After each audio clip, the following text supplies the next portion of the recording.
For much more, let's welcome in College Game Day's Jay Billis. And Jay, what responsibility do you think head coaches Mark D'Antonio and Tom Izzo should bear in all of this?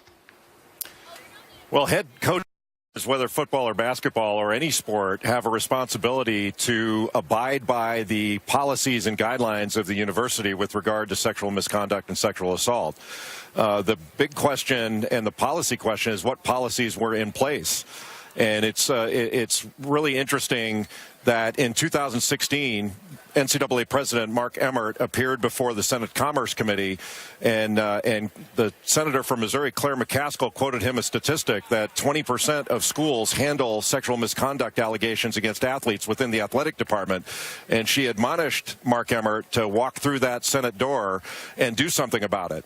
And the question is, what has the NCAA done about it? What are policies at schools? And according to the NCAA, these issues are campus issues and are to be dealt with on campus. There is no real policy on the NCAA level for how this should be handled. We'll get to the NCAA in a moment, but I want to talk about the coaches here, especially prominent coaches in this program. They are like CEOs. We've talked about that in the past before.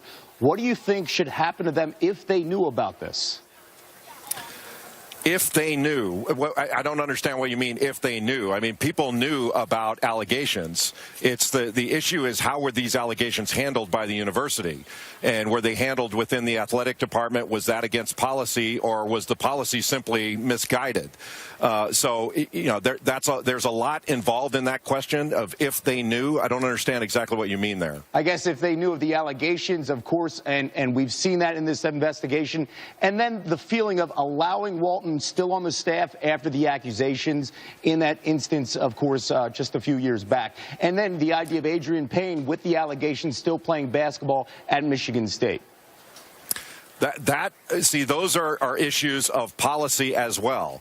And these, you have to remember, these are students. And I know you do remember, these are students. So how are these handled for a regular student? And whether the student plays, that's according to university policy. And the question is, what was the university policy? And I think where we're headed here is we need more facts. We don't know exactly what the facts are with regard to each one of these incidents, and we need to get what the facts were, what the policies were, before we can make judgments as to accountability. Because accountability, before you have accountability, you have to account for things.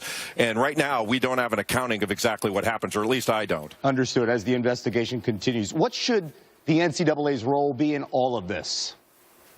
That's another important question, and that's something that the NCAA has been wrestling with for a long time.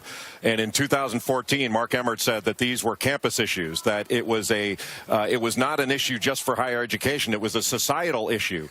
And so issues of sexual misconduct, sexual assault, and policies for those things were handled campus to campus. Now, the NCAA does have sexual misconduct guidelines, but it has mostly to do with education programs and not to do with what schools must do. They must abide by federal and state law. But other than that, there's very little involvement that the NCAA has in this. And it goes back to what I mentioned before about Mark Emmert appearing before Congress. This was brought up by Claire McCaskill in a very direct way. And the question is, what has the NCAA done about it? And to my view, not very much. Yeah, the blurred lines of power and leadership. College Game Day coming up 11 a.m. Eastern. More from Jay then. Jay, thank you.